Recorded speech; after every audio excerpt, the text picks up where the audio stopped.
sejam todos bem-vindos à Sala de Professores.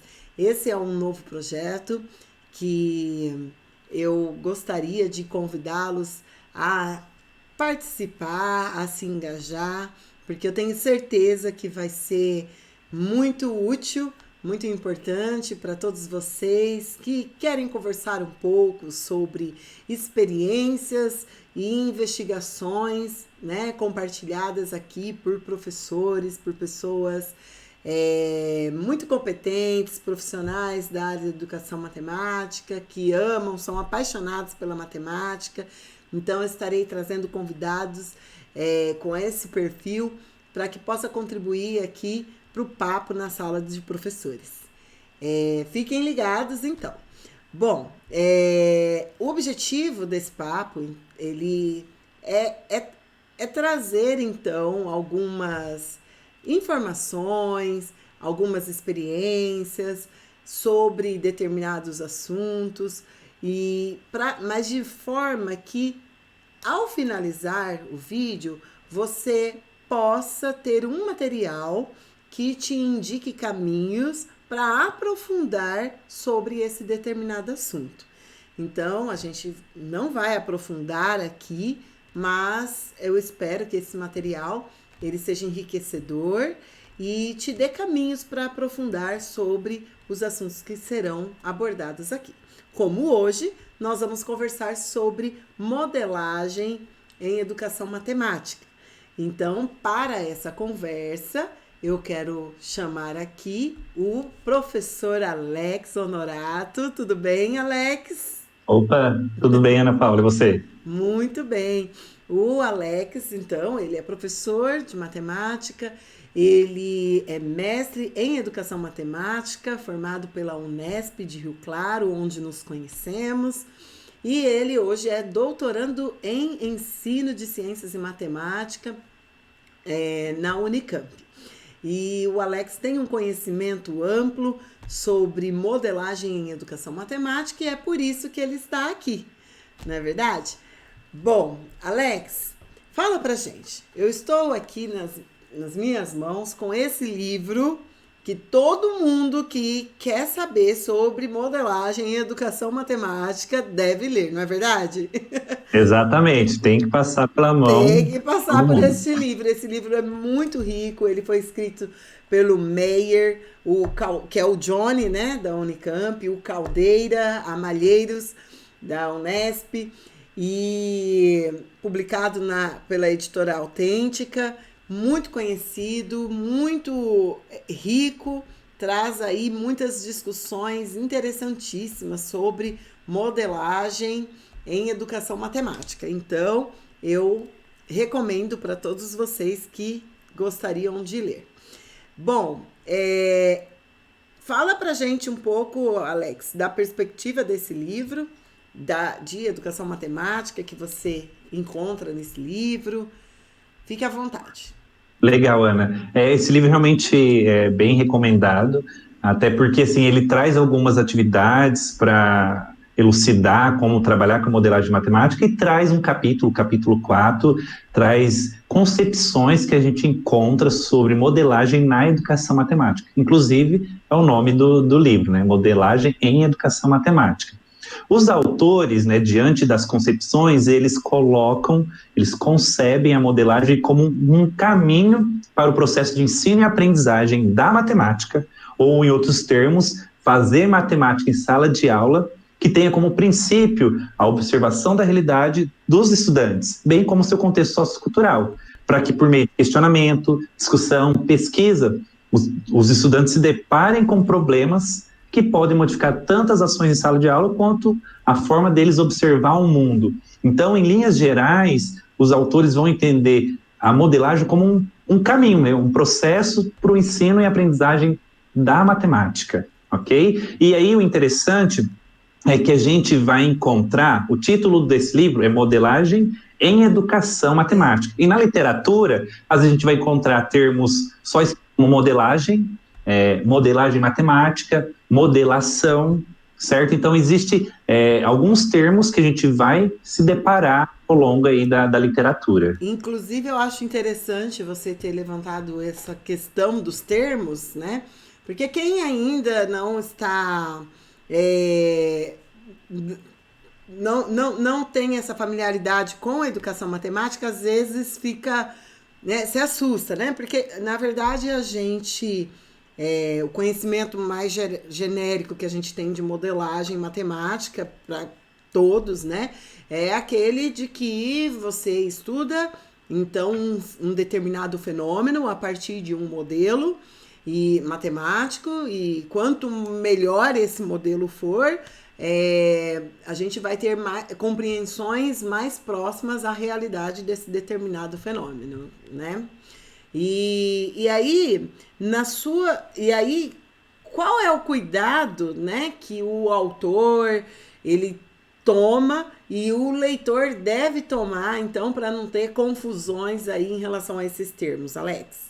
Isso, né, é uma ótima observação, porque então a gente pode se deparar com a modelagem matemática da matemática pura e aplicada, e Uhum. nós vamos ter a modelagem matemática da educação, que existe diversas concepções. Então, é importante que o autor, né, de algum texto, de algum trabalho, deixe claro qual que é a concepção que ele está considerando, até para saber que não está trabalhando na matemática pura e aplicada, não está preocupado em achar apenas um modelo, né? Na educação, mais do que determinar um modelo, uma fórmula algébrica, a preocupação é com o processo, né? Com Isso. essa forma de aprender a matemática. Então, é sempre importante até o leitor identificar qualquer concepção, porque ao identificar a concepção ele já vai saber, é matemática pura e aplicada, não, é educação. Então, a forma que está sendo trabalhada a modelagem é diferente, certo? Exato. Inclusive, na sua dissertação, você usa o termo modelagem matemática, e aí você deixa claro, né? A partir de agora eu vou utilizar o termo modelagem, né? E você deixa clara a sua perspectiva. Comenta um pouco sobre a concepção de modelagem matemática que você traz na sua dissertação. Isso, né? Assim, eu deixo, até coloco como nota de rodapé nos artigos que eu escrevo, que a modelagem matemática eu vou usar como sinônimo apenas modelagem. Isso é por questões de evitar repetição da palavra matemática, porque vai aparecer muitas vezes nos textos de educação matemática, quanto por questões estéticas, certo? E pensando na concepção que eu trago na minha dissertação, né, de 2016, ela é uma concepção que foi formada a partir de um trabalho que eu e o meu amigo Regis Forner, a gente desenvolveu um trabalho, um curso, na verdade, para o Enem, e nesse curso a gente estava pensando em trabalhar atividade de modelagem a partir de um currículo, né? Então, diante de existir um currículo, como que a gente trabalha a modelagem? Então, a gente cunhou a modelagem como uma abordagem pedagógica na qual se desenvolve a matemática escolar a partir de temas ou situações do cotidiano. E esses temas ou situações cotidianas podem ser apresentados tanto pelos estudantes quanto pelo professor, certo? Então, é uma abordagem pedagógica que a gente considera nesse contexto, quando existe uma matemática escolar para ser trabalhada. E essa perspectiva, a gente pode dizer que é uma perspectiva mais fechada ou mais direcionada, porque a gente tem uma preocupação também do currículo e a gente quer trabalhar outros elementos da modelagem, certo? E existe algumas perspectivas que a gente pode considerar como mais aberta, não tem tantas essas restrições como a questão do currículo. Uhum.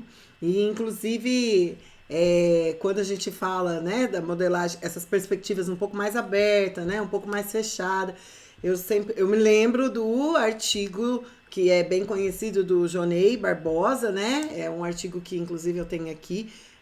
Só um parêntese, enquanto você está falando, eu estou colocando aqui na tela para o público as referências desses artigos que nós estamos nos referindo aqui, né? Então, depois também vai estar aqui no link para que vocês possam acessar, mas aqui tem aí o nome, eu tô mostrando conforme você está falando, tá? E agora tá aparecendo aí na tela, né? modelagem matemática e os professores, a questão da formação. Esse é um artigo bem conhecido, né, Alex?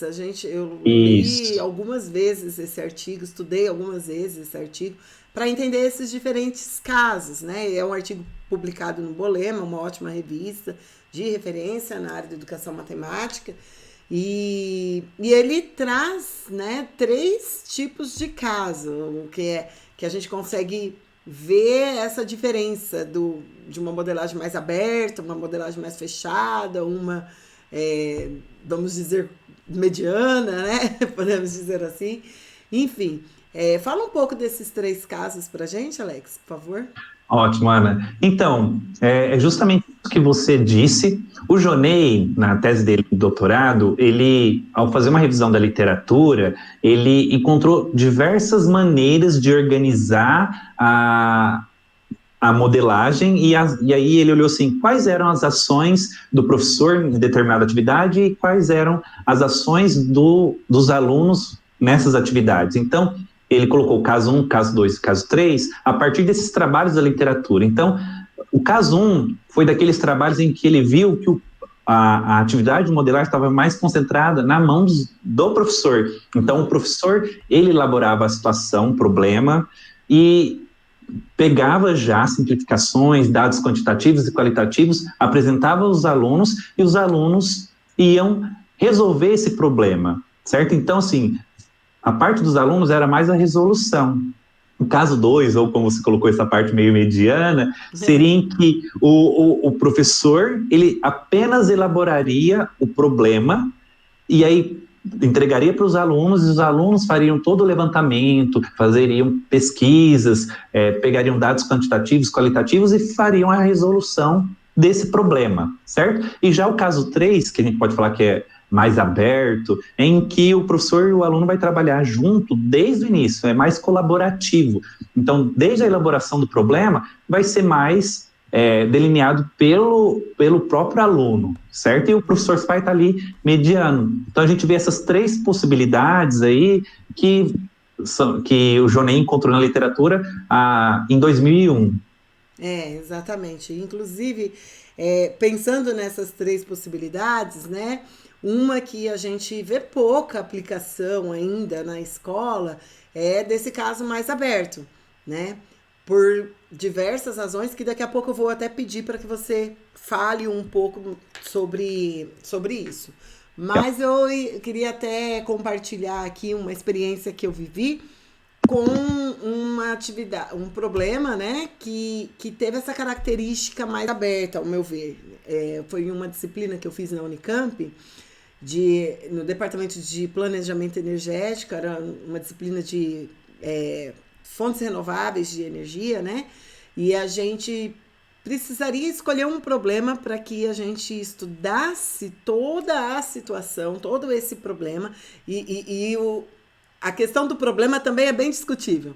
É um problema de verdade, né, Alex? Porque, assim, o que a gente muitas vezes trabalha é com aquele problema que a gente criou para ensinar alguma matemática, né? Fictício, né? Nem está muito dentro da realidade do aluno, E né? nem sempre está.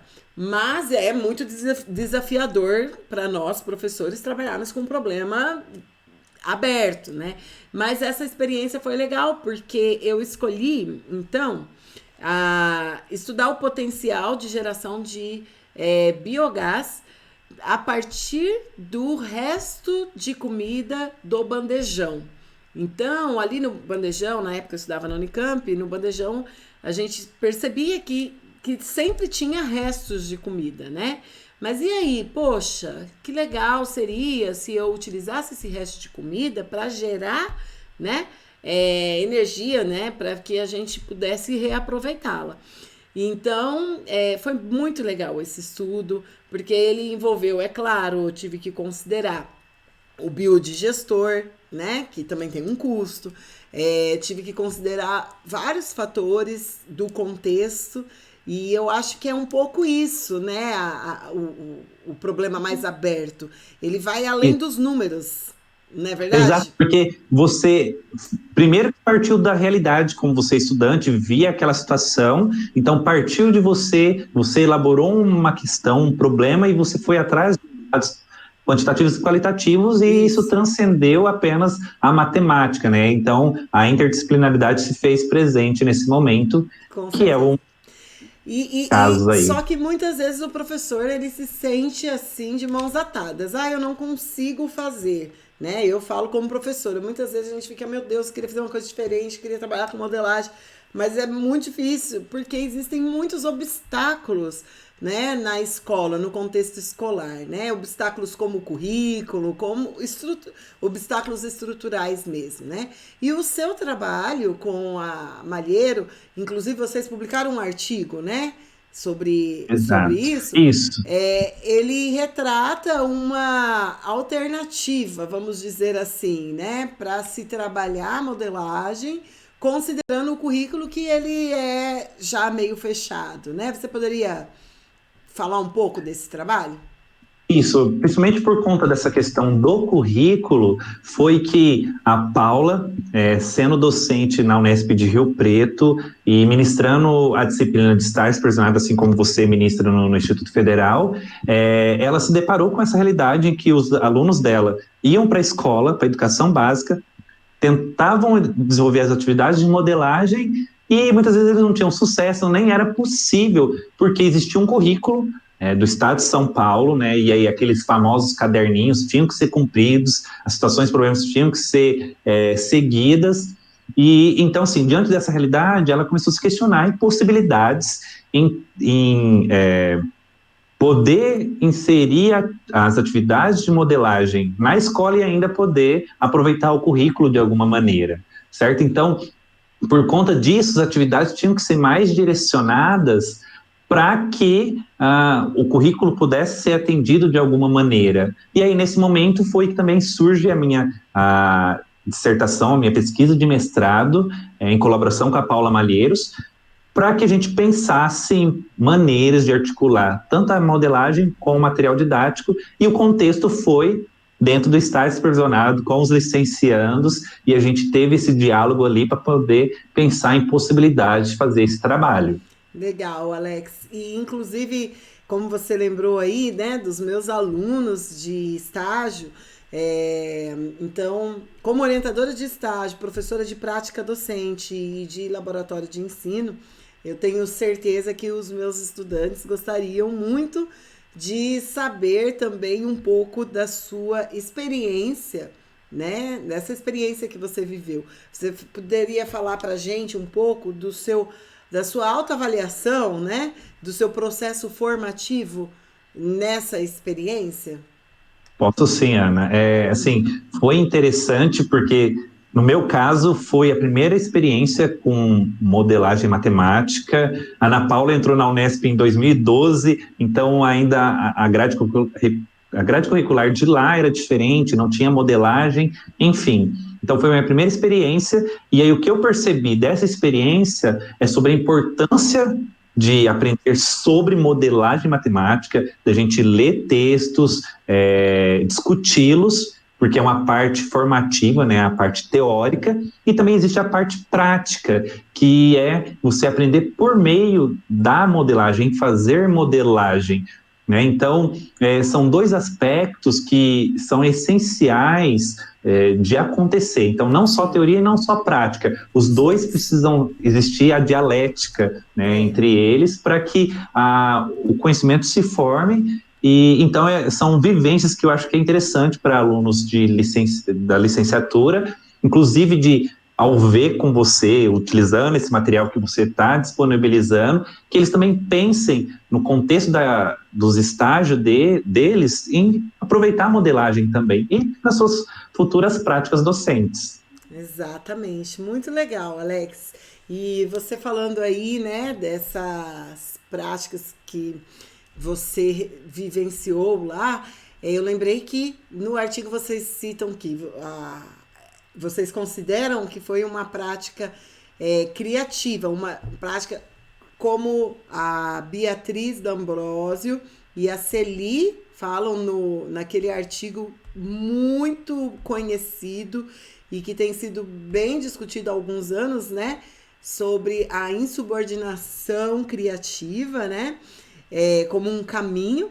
Então, vocês chamam, né? Vocês consideram como uma Isso. insubordinação criativa.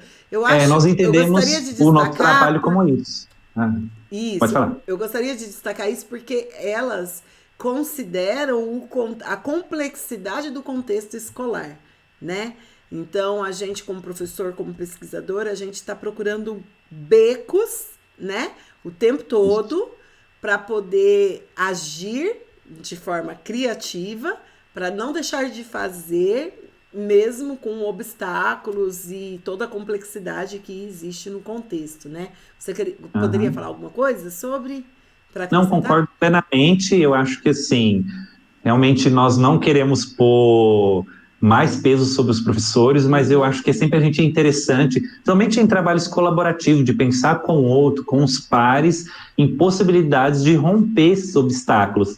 E o trabalho que eu e a Paula nós desenvolvemos foi justamente uma subordinação criativa por conta disso. Existia um currículo prescrito, posto, então a gente procurou possibilidades de romper com isso, né? De ir além dessa barreira. Então, essa ideia de subordinação criativa é interessante para a gente pensar na complexidade de sala de aula, da escola e pensar em caminhos, nesses becos que a gente pode ver uma possibilidade aí para uma luz no fim do túnel. É, e pensando nessas possibilidades, eu espero que esse projeto aqui vá para frente, porque uma das questões que eu sempre levantei é que eu sou eu acredito que existe muito mais aprendizagem do que aquilo que a gente discute entre quatro paredes na escola. Isso em qualquer nível, desde do básico até o superior, né? E então, assim, a internet ela tem as suas potencialidades, obviamente levanta aí os desafios para a gente que devem ser enfrentados e muitas questões complexas que algumas estão nas nossas mãos, outras não, né? Mas o fato é que a gente encontra aqui, né, nesse ambiente aqui, nesse vídeo, né, nessa possibilidade, nesse material, uma possibilidade de nos comunicar para além da sala de aula, né? E de trazer a discussão, popularizar mesmo, compartilhar conhecimento. E aí, a gente já está encaminhando para o final. Aproveito para te agradecer, Alex, porque eu tenho certeza que foi muito enriquecedor esse papo. E eu fico feliz pela sua humildade em aceitar o convite. Você sabe que estou começando. Tenho certeza que a partir desse vídeo vão surgir aí várias ideias para melhorar, né? Mas é isso aí, a gente tem que começar em algum momento, né? E eu acho que a gente precisa de profissionais assim, com essa humildade olha, vamos compartilhar não só investigações científicas, mas também experiências.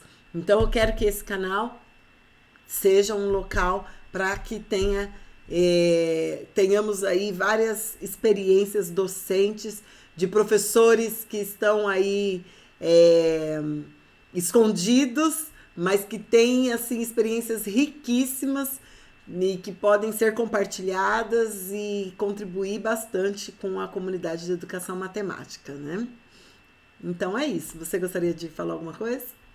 Eu agradeço também pela oportunidade, é sempre bom ter essas trocas, né, esse diálogo, poder contribuir com a comunidade, com a formação de licenciandos e mesmo com o público em geral, né? Então, agradeço aí até pela nossa amizade Uhum. e agradeço também a Ana Paula Malheiros, que de alguma maneira contribuiu indiretamente com as Muito. discussões, me contribuiu com a minha formação, com a minha prática docente, com a minha formação como pesquisador. E, enfim, espero que os seus alunos possam aproveitar todo esse conteúdo e os próximos que vão ser lançados, porque, ainda mais nesse contexto em que nós estamos, em que existe o isolamento social, eu acho que é de grande valia essa proposta que você está oferecendo. Então, eu desejo sucesso a todos e bom proveito desse material. Obrigado. Que bom. E reforço aí meu agradecimento à Ana Paula Malheiro. Para quem não conhece, ela tem muitas contribuições aí no ensino, né, no geral, mas em especial gostaria de ressaltar as contribuições dela na área de modelagem, né? Então, é uma boa referência aí. Agradecer o Regis, que você citou aí também, nosso colega do GPIMEN, nós trabalhamos juntos lá. Você citou o trabalho seu com ele aí, eu acho que foi um trabalho muito rico, muito bonito, muito bom para a gente aproveitar aí nos nossos estudos sobre modelagem. E é isso, gente. Espero que você tenha gostado, curta o vídeo, compartilhe e vai atrás das referências que vão estar aqui compartilhadas tanto embaixo desse vídeo como aqui. Olha, vou mostrar para vocês as referências do que nós conversamos aqui hoje. Então, você que ficou interessado em aprofundar um pouco mais o conhecimento sobre modelagem em educação matemática, então tá aí o endereço. É isso. Obrigada, Alex. Um abração para você, um abração para todos vocês que chegaram até aqui. Deixa aí seu comentário e curta o vídeo e compartilhe. Tchau, tchau. Tchau, Obrigado. tchau.